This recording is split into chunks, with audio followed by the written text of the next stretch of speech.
بیرونی طاقت کی آلائے کار بن جائے. صرف یہ نہیں کہ اس نے بیرون ملک پیسے اکٹھا کیے ہیں, بیرون ملک افراد سے پیسہ اکٹھا کرنے پہ تو کوئی پابندی نہیں. لیکن راجہ صاحب یہ ڈٹرمن ابھی ہونا نہیں ہے. حکومت کے وزیر کہہ رہے ہیں یہ ہو چکا ہے, دشمن کے آلائے کار ہیں, یہ نہیں کہا کہ شاید ہیں. ٹھیک ہے, یہ تو ان کی دانست میں اگر ایسا ہے تو پھر معاملے کو لے جائیں عدالت میں. سپریم کورٹ ہے جماعت کے لیے, اور ٹریبیونل جو آرٹیکل 6 کے تحت غداری کا قائم ہوتا ہے اس کو قائم کرنا بھی حکومت کی ثوابدید ہے.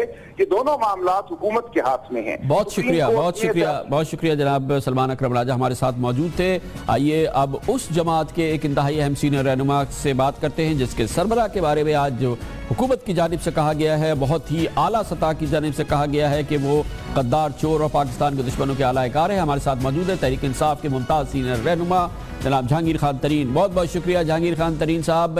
فرمائیے گا, بنیاد بنی ہے وہ معاملہ جس کا تعلق ہے وہ ڈونیشنز, وہ امداد, وہ رقوم جو کہ تحریک انصاف کو, عمران خان صاحب کو بیرون ملک ملی ہے, جس کی دستاویزات موجود ہیں, جس کے بارے میں آپ کی پارٹی کے سابق رکن اکبر ایس بابر نے الیکشن کمیشن میں درخواست بھی دی تھی, اور اس کے بارے میں پورا ڈوزیر ہے جو کہ حکومت دکھا رہی ہے, اور شاید تحریک انصاف نے کبھی اس بات کو مانا بھی ہے کہ بیرون ملک سے اس کو یہ ڈونیشنز ملی ہیں, جس کی بنیاد پہ آج اس کو دشمن, چور اور غدار اور دشمنوں کا آلائے کار قرار دیا گیا ہے. آپ کیا کہیں گے؟ دیکھیں, اس معاملے کو سمجھنے کی ضرورت ہے. یہ ایک ہمارے پرانے ڈسگرنٹلڈ آدمی ہیں اکبر بابر, جن کو پارٹی سے کئی سال پہلے نکال دیا گیا تھا. انفیکٹ میرے پارٹی میں 2011 میں آنے سے پہلے نکل چکے تھے وہ, اور وہ یہ الزامات آپ اتنے 4 سال کے طویل عرصے کے بعد لگا رہے ہیں. اور جو میں سمجھا دوں کہ ہمیں پیسے کہاں سے آتے ہیں پارٹی کو. ہمارا امریکہ سے فنڈ ریزنگ ہوتی ہے, اوورسیز پاکستانی جو ہیں وہ کثیر تعداد میں ہمیں پی ٹی آئی کو فنڈ کرتے ہیں, اور وہ امریکہ کے قانون کے مطابق ایک کمپنی ہے جس کو, جو ان کا ایک ایکٹ ہے فارا کہتے ہیں اس کو, فورن ایکٹیویٹی رجسٹریشن ایکٹ.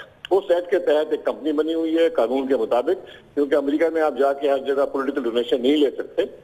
اس کمپنی میں پیسے آتے ہیں, اور وہ کمپنی جو ہے پبلک کمپنی ہے جو پاکستان تحریک انصاف کے نمائندے چلاتے ہیں. وہ جب فنڈ ریزنگ کرتے ہیں تو امریکہ میں رہائشی پاکستانی ہیں, وہ اپنے کریڈٹ کارڈ کے تھرو, وہاں تو کیش کی ٹرانزیکشن نہیں ہوتی. لیکن ترین صاحب اس میں یہ کہا گیا ہے کہ اس میں بقول پرویز رشید صاحب کے, ان کے پاس اس کا ثبوت ہے, وہ دکھا رہے ہیں کہ اسی اکاؤنٹ کے اندر بقول ان کے جوئش کنٹریبیوشن ہے, ہندو کنٹریبیوشن ہے, اس قسم کی کنٹریبیوشن ہے, فورنر کنٹریبیوشن ہے, نان پاکستانی کنٹریبیوشن ہے. اس کے بارے میں آپ کیا کہیں گے؟ جی بالکل ایسی بات نہیں ہے, جو بھی ہوتا ہے قانون کے مطابق ہوتا ہے. اور یہ کنٹریبیوشن کی یہ بات کرتے ہیں, اگر ان کا والیوم دیکھیں تو وہ $500 اور $600 کی 1-2-3 کنٹریبیوشن کا نام لے رہے ہیں اکبر ایس بابر صاحب, جس کو یہ نون والے استعمال کرتے ہیں. مجھے اس میں بھی کوئی شک نہیں ہے کہ اکبر بابر کی پشت پہ بھی نون والے ہیں, وہی اس کو چلا رہے ہیں.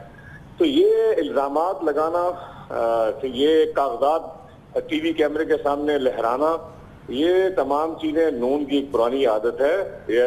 میں یہی کہوں گا کہ قانون ان لوگوں کو, اور حکومت ہے یہ. لیکن اب تو اونس آپ پر ہے, آپ فوری طور پہ اس کو عدالت میں تو لے کے جائیں گے نا, کہ آپ کے بارے میں اتنے سنگین الزام لگے ہیں. اب آپ انتظار تو نہیں کریں گے نا, اب آپ تو حکومت سے کہیں گے کہ ثابت کرو آ کے کورٹ میں کہ ہم چور ہیں, غدار ہیں, دشمنوں کے آلائے کار ہیں. یہ تو مذاقانہ الزامات لگائے انہوں نے. آپ اس کو مذاق سمجھتے ہو؟ پاکستان کا وزیر قانون, وزیر اطلاعات کہہ رہا ہے, آپ اس کو ڈیفینڈ نہیں کریں گے کیا؟